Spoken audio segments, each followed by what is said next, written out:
students. I'm Dr. Pankaj. I wish you are doing very well. Welcome to Har Ghar English channel, and this is the for preparation of UGC NET, TGT, PGT, and higher education examination. Understood? Here are some important multiple choice questions, means MCQs related to Geoffrey Chaucer and his works. यहाँ हम बात करेंगे सिर्फ Geoffrey Chaucer के बारे में। Geoffrey Chaucer जिनको father of English literature भी कहा जाता है, उनके वर्क के बारे में। यह सेशन बहुत ज़्यादा मोस्ट इंपॉर्टेंट है। ये वीडियो भी उन बच्चों के लिए जो कि नेट की तैयारी कर रहे हैं या फिर आपका टीजीटी, पीजीटी और हायर एजुकेशन की कहीं से भी अगर वो प्रिपरेशन कर रहे हैं किसी भी स्टेट से, तो this is very important for your examination. ठीक है, आप इस चैनल से जुड़िए और इस वीडियो से फ़ायदा उठाइए। जितना हो सके आप इस वीडियो के थ्रू अपना रिवीजन कर सकते हैं। अंडरस्टूड? चलिए, यहाँ पर क्योंकि जॉफ्री चाउसर एमए के फर्स्ट सेमेस्टर में भी है, तो आपके लिए भी ये वीडियो बहुत ज़्यादा मोस्ट इंपॉर्टेंट है। एमए फर्स्ट सेमेस्टर वाले बच्चे भी इसको ध्यान से देखें और इसको अच्छे से थोड़ा सा इस पर कंसंट्रेट करें। इससे आपकी काफ़ी चीज़ें क्लियर होंगी। Question number 1, who is Geoffrey Chaucer often refer to as? Geoffrey Chaucer कौन है? इनको किस नाम से रेफर किया जाता है? Answer A, the father of English literature. Understood? जो राइट ऑप्शन होगा मैं सिर्फ उसी का डिस्कशन करूंगी। बाकी बी, सी, डी जो ऑप्शन है वो आप खुद से भी सामने दिखाई दे रहा है स्क्रीन पर, आप पढ़ सकते हैं और देख भी सकते हैं, लेकिन आपको राइट ऑप्शन पे ज़्यादा फोकस करना है। Question number 2, which of the following works is Geoffrey Chaucer most famous for? Geoffrey Chaucer का वो कौन सा वर्क है जो सबसे ज़्यादा फेमस हुआ? Answer C, the Canterbury Tales. आप ये अच्छे से जानते हैं, Canterbury Tales MA first semester के स्टूडेंट्स भी स्टडी कर रहे हैं आजकल अपने सिलेबस में। Question number 3, in which language did Geoffrey Chaucer write? वो कौन सी लैंग्वेज थी जिसमें जॉफ्री चाउसर ने लिखा? Answer C, Middle English. तो वो लैटिन नहीं थी, ओल्ड इंग्लिश नहीं थी, फ्रेंच नहीं थी, बल्कि क्या थी? सी ऑप्शन, मिडल इंग्लिश थी। Question number 4, the Canterbury Tales is a collection of stories told by a group of pilgrims on their way to which location? पूछा जा रहा है कैंटरबरी टेल्स एक कलेक्शन है स्टोरीज का जो कि एक ग्रुप जो कि पिलग्रिम्स का था, तो पिलग्रिम्स के ग्रुप के द्वारा ये स्टोरीज बताई गई हैं। रास्ते में ये बताइए वो किस लोकेशन के बारे में यहाँ पर बात की जा रही है? तो answer B is the right answer, Canterbury. Understood? London, York, Paris नहीं, बल्कि कैंटरबरी टेल्स, इसीलिए उसका नाम पड़ा था कैंटरबरी टेल्स। कैंटरबरी उसका सेटअप लोकेशन है। Question number 5, who is the narrator of the Canterbury Tales? Canterbury Tales में जो हमारे नरेटर हैं वो कौन है? Answer A, Geoffrey Chaucer. Geoffrey Chaucer is the narrator of the Canterbury tales.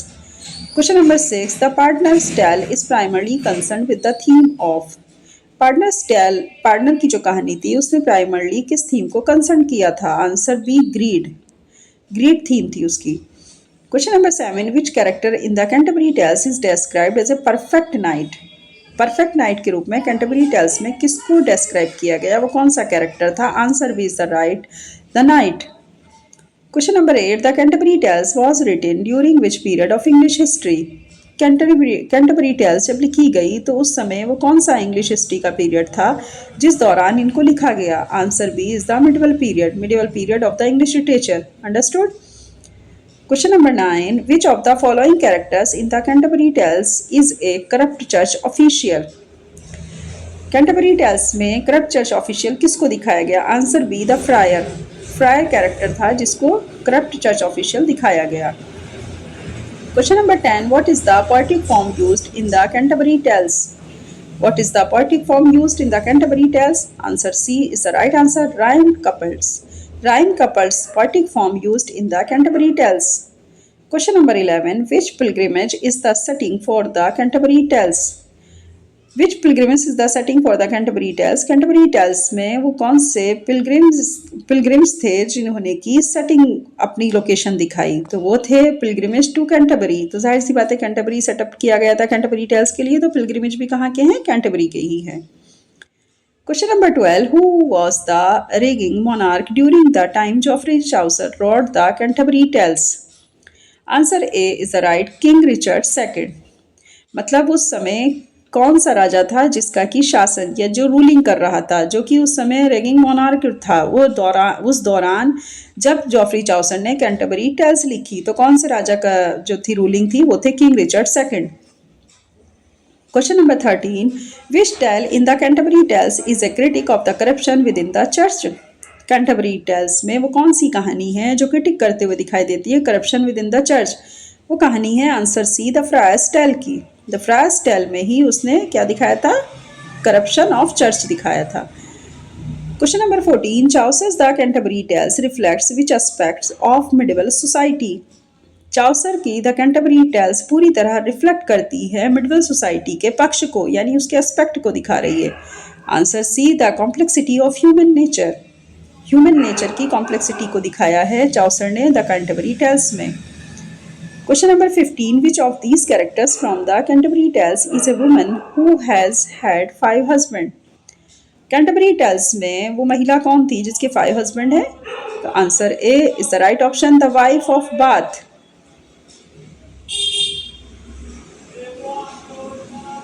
Okay, answer A, the wife of bath.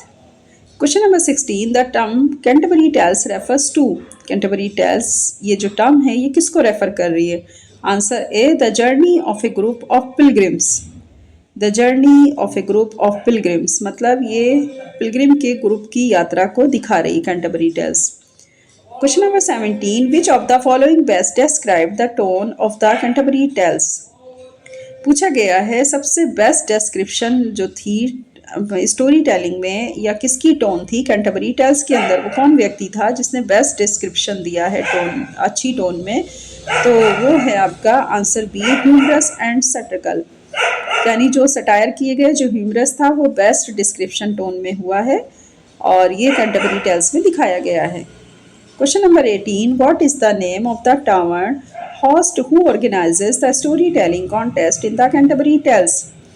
उसका नाम क्या है? पूछा गया आपसे what is the name of the tower host who organises, वो कौन था जिसने ऑर्गेनाइज किया और होस्ट किया, तो उनका नाम हमको बताना है स्टोरी टेलिंग कॉन्टेस्ट में कैंटरबरी टेल्स में। आंसर है Harry Bailey. Harry Bailey is the name of tower host who organises. Next question number 19, the Canterbury Tales is considered a work of?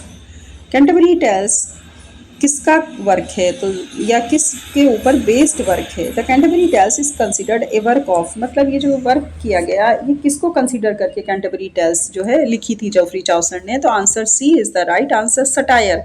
अब आप सोच रहे होंगे सटायर किसको कहते हैं? तो सटायर का मतलब होता है तानाकशी करना, व्यंग करना किसी के ऊपर, वो चाहे सोसाइटी हो चाहे कोई पॉलिटिकल इशू हो, जब हम उसको लेकर के कुछ भी सटायर मारते हैं या किसी भी तरह का तानाकशी करते हैं, व्यंग करते हैं, व्यंग्यात्मक टोन में हम कोई बात कहते हैं तो वो सटायर कहलाता है। Question number 20, what was Geoffrey Chaucer's profession aside from being a writer?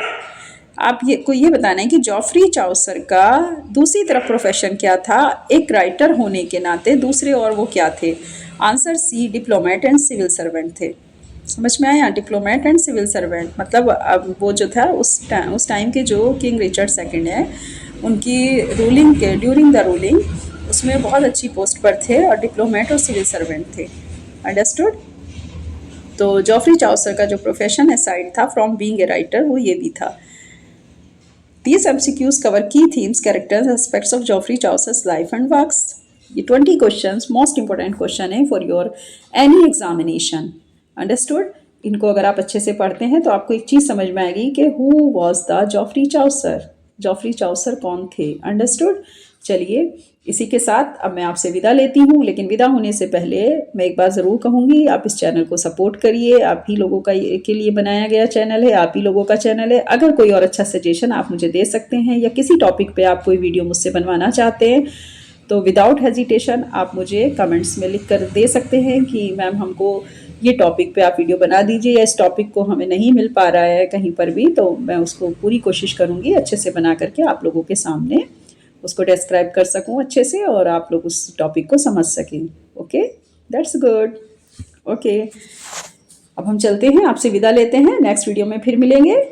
All the best, bye bye.